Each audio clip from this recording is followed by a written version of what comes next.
तो याद रखना, समय चाहे राजा को भिखारी बना दे और भिखारी को राजा। समय पे दुर्जन संग समय सत्संग करावे, समय बढ़ावे रोग समय सब रोग मिटावे, समय बढ़ावे खर्च समय धनवान बनावे, और समय पे बिछड़न हो समय वो समय। माताओं थोड़ा बातें न करें आप लोग। तो कैलाश पर्वत पे पहुंचे नारद जी, तो पार्वती ने देखा तो बोले आइए नारद, आज तो बड़े दिनों में आए हो। नारद जी ने कहा संत सुखी विचरंत मई। संत तो जब ही सुखी होता है कि वो हमेशा विचरण करता रहे। साधु संत महात्मा ये तो हमेशा चलते फिरते रहते हैं। अच्छा और बताओ भोले बाबा कहाँ गए हैं? पार्वती बोली पता नहीं, कहीं घूमने निकल गए हैं। तो नारद जी ने विचार किया कि क्यों ना भोले बाबा पार्वती में झगड़ा करवाए, क्योंकि काम ही यही था। नारद जी का तो नाम ही नारद है। नारद किसे कहते हैं? नारद, जाकी बात रद्द न हो, समझ लो वही नारद है। नारद जी का काम था कि जाकी सुनी वासे कही और बाकी सुनी, यानी झगड़ा करवाने का काम ये नारद जी का था। और पहले तो थे एक नारद, अब इस कलयुग में तो घर घर नारद दिख रहे हैं, क्योंकि चुगली करने का काम नारद जी का था। तो ऐसे तो बहुत से लोग मिल जाते हैं। तो नारद जी ने विचार किया कि क्यों ना भोले बाबा पार्वती में झगड़ा करवाए। तो नारद जी ने कहा कि एक बात बताओ मैया। हाँ पूछो। ये बताओ भोले बाबा तुम्हें कितना चाहते हैं? भोले बाबा तुम्हें कितना चाहते हैं? तो पार्वती ने कहा ये भी कोई पूछने वाली बात है कि भोले बाबा हमें कितना चाहते हैं? और नारद जी ने कहा नहीं फिर भी बताओ कितना चाहते हैं? पार्वती बोली इतना चाहते हैं कि कोई बात हो तो पहले हमको बताते, इतना चाहते हैं हम, मतलब हमसे कोई बात छिपाते ही नहीं है। तो नारद जी ने कहा अच्छा, तो फिर भोले बाबा ने कभी आपको ये भी बताया होगा कि जो भोले बाबा के गले में जो मुंडों की माला पड़ी है वे किसके सर है? कभी आपको बताया होगा ये भी शायद। और तो पार्वती ने कहा नारद जी जवाब तो हमें उन्हें कबहू न बताई। तो नारद जी कहने लगे तो कैसे भोले बाबा तुम्हें चाहते हैं? पार्वती बोली गलती उनकी थोड़ी ना है, गलती तो हमारी है। अरे हमने पूछा नहीं तो उन्होंने बताया नहीं, और हम पूछेंगे तो हमें जरूर बता देंगे। नारद जी ने कहा ठीक है, शाम को भोले बाबा आए तो तुम पूछियो जरूर कि जो उनके गले में जो मुंडों की माला है वो किन के सर है। पार्वती बोली ठीक है, आ जाने दो शाम को, भोजन पानी तभी मिलेगा, पहले पूछ लूंगी। अब नारद जी बोले काम बन गया लगता हमें, ठीक है अब तुम जानो और तुम्हारा काम जाने। नारायण नारायण कहते हुए चले गए। भले घर में आग लगा के नारद जी चले गए, क्योंकि काम ही था। अब शाम हुई, भोले बाबा आए,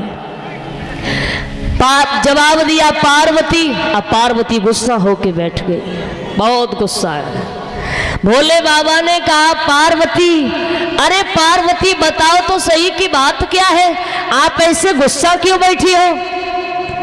पार्वती ने कहा हमसे बात करने की जरूरत नहीं है तुम्हें। अरे भोले बाबा ने कहा अरे क्या हो गया, अरे हमें बताओ तो सही। अरे वो तो बहुत, नारद जी ने जवाब दिया। तो पार्वती विचार करने लगी, देखो भोले बाबा एक बात पहले हमें बताओ। हाँ पूछो। ये बताओ कि आप हमें कितना चाहते हो? भोले बाबा ने कहा ये बात आप हमसे क्यों पूछ रही हो, कितना चाहते? पार्वती ने कहा जितना पूछा उतना बताओ, कितना चाहते हो? तो भोले बाबा ने कहा हम तो तुम्हें बहुत चाहते हैं, बताओ क्या बात है? तो पार्वती ने कहा कि एक बात बताओ, जो दुनिया में तमाम प्रकार के फूल खिले हैं, काऊ फूल की माला डालो, गुलाब की डालो, गेंदा की डालो, काऊ की डालो, और ये मुंडों की माला डाले हो, हमें ये अच्छी नहीं लगती। और जो बताओ ये काहे को डाले हो, ये सर किसके हैं? भोले बाबा कहने लगे बस इतनी सी बात पर इतनी गुस्सा हो गई आप? अरे ये तो पहले पूछ लेती तो कब का बता दिया होता। तो भोले बाबा ने कहा कि देखो पार्वती, ये सर तुम्हारे ही तो हैं। पार्वती बोली हमारे हैं? बोले हाँ। बोले 107 बार तुम मर गई और तुम्हारा शीश काट के हमने अपने गले में डाल लिया, क्योंकि हम तुम्हें बहुत चाहते हैं। अब पार्वती बोली लो, एक और झूठ निकला। वो तो अच्छा हुआ कि नारद जी आ गए, नारद जी ने हमारी आंखें खोल दी, न वरना हमेशा अंधेरे में पड़ी रहती। भोले बाबा बोले नारद जी आए थे? बोले अभी तो यहाँ से गए हैं। शंकर जी बोले बस यही गड़बड़ हो गई है, नारद जी आ गए तो बस यही गड़बड़ है। अब पार्वती बोली एक बात और बताओ, हाँ हम कितने बार मर गई? बोले 107 बार मर गई। तो पार्वती ने कहा कि हम 107 बार मर गए और तुम्हें कुछ नहीं हुआ। पार्वती बोली तुम्हें एक बार के लिए भी बुखार नहीं आया, तुम एक बार के लिए भी बीमार नहीं पड़े, तुम्हारी एक बार भी प्लेटें नहीं गिरी, तुम एक बार के लिए भी नहीं मरे। अरे तुम क्यों नहीं मरे, हम क्यों मरती रहती हैं? अब भोले बाबा ने कहा ये भी बताना पड़ेगा। पार्वती बोली आज हमें सब बताना पड़ेगा, ये बताओ तुम क्यों नहीं मरते हो, हम क्यों मरती रहती हैं? तो भोले बाबा ने कहा हम इसलिए नहीं मरते हैं क्योंकि हम अमर कथा जानते हैं, और जो अमर कथा जानता है वो कभी मर नहीं सकता। पार्वती बोली लो, डॉक्टर दवा घर में है, मरीज दवा के लिए घूम रहा है, तुम अमर कथा जानते हो तो अमर कथा हमें नहीं सुना सकते हो? भोले बाबा बोले बस यही क्षमा करना, अमर कथा हम तुम्हें नहीं सुनाएंगे। बोली क्यों नहीं सुनाओगे? भोले बाबा ने कहा नहीं सुनाएंगे तो नहीं सुनाएंगे। पार्वती बोली अमर कथा नहीं सुनाओगे तो मैं चली जाऊंगी। कहाँ? बोले अपने घर। ये तो माताओं के अंदर एक जरूर राहत होती है, ये बात तो जरूर बोलना है। घर में झगड़ा हो जाए, पति पत्नी में झगड़ा हो जाता है, तो हमारी माता एक बात जरूर बोल देती है। पहली बात तो लड़ते लड़ते यही बोल देती है कि धन्यवाद, 1 घंटे से लड़ रही होती है, और फिर लड़ते लड़ते बोल देती है कि धन्यवाद दो भगवान का जो इतनी सीधी मिली है, इतनी सीधी मिल गई तुम्हें। अब पति को बेचारे को रात भर नींद नहीं आती है, जो इतनी सीधी मिली है तो फिर इतनी टेढ़ी कैसे हो गई? और एक बात और है, एक और बात हमारी माताएं कहती है, हर एक पति को सुनने के लिए मिलता होगा कि पत्नी 1-2 घंटे से लड़ रही होती है और उसके बाद में कहती है कि बस अब मेरा मुंह मत खुलवाओ, बस अब मेरा मुंह मत खुलवाओ, और 1 घंटे से लड़ रही होती है। और एक बात और कहती है कि अगर ऐसा काम नहीं किया तो अपने मायके चली जाऊंगी। तो पार्वती वही धमकी देने लगी, कथा नहीं सुनाई तो अपने घर चली जाऊंगी। भोले बाबा ने जब देखा कि पार्वती हट कर गई, कथा सुनेंगे तो सुनेंगे, हट तो वैसे भी बहुत बुरी होती है। हट भी 2-3 प्रकार की होती है। एक होती है राजहट, अगर राजा आदेश कर दे कि इसको फांसी लगवा दी जाए तो फिर इसे कोई रोक नहीं सकता। एक होती है त्रियाहट, माताएं कहें कि हम कल मायके जाएंगे तो फिर जाएंगे, तुम रोक नहीं पाओगे, जाएंगे तो जाएंगे। तो पार्वती हट कर गई तो भोले बाबा ने पकड़ी पार्वती की कलाई और एक गुफा के अंदर ले गए।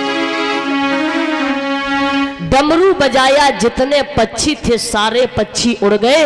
उस गुफा के अंदर केवल एक घोंसला रखा है और उसमें केवल एक तोती का अंडा रखा है। भोले बाबा ने पार्वती से कहा, पार्वती अच्छा तुम हुकरा देती रहना, अगर तुमने हुकरा देना बंद कर दिया तो हम कथा भी सुनाना बंद कर देंगे।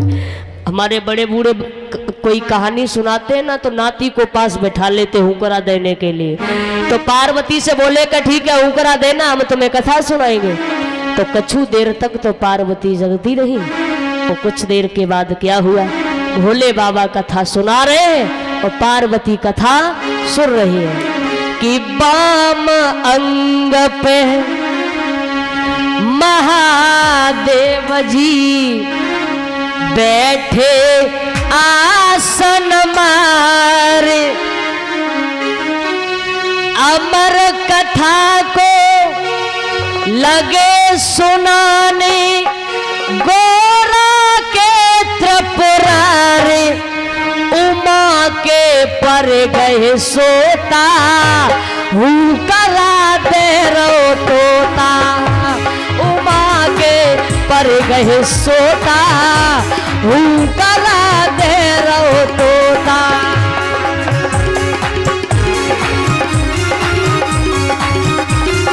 जय हो।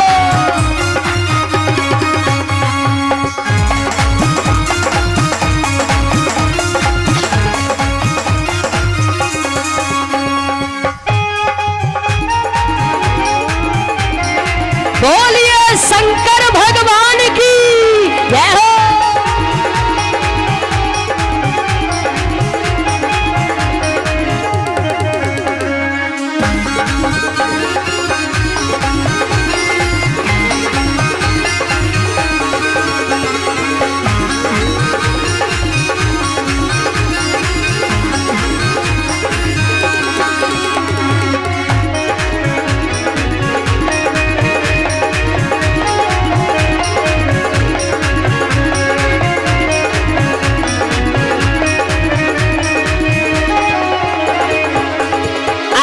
पार्वती कथा सुनते सुनते सो गई और तब तक उसमें प्राण पड़ गए। जो अंडा रखा था वो फूट गया, तोता बन गया, हुकरा देने लगा, कथा सुनने लगा।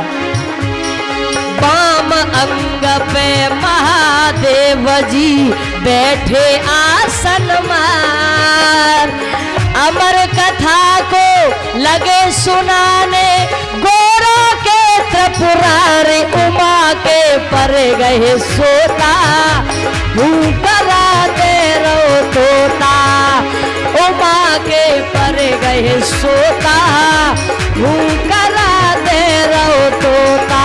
जय हो।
पार्वती सो गए।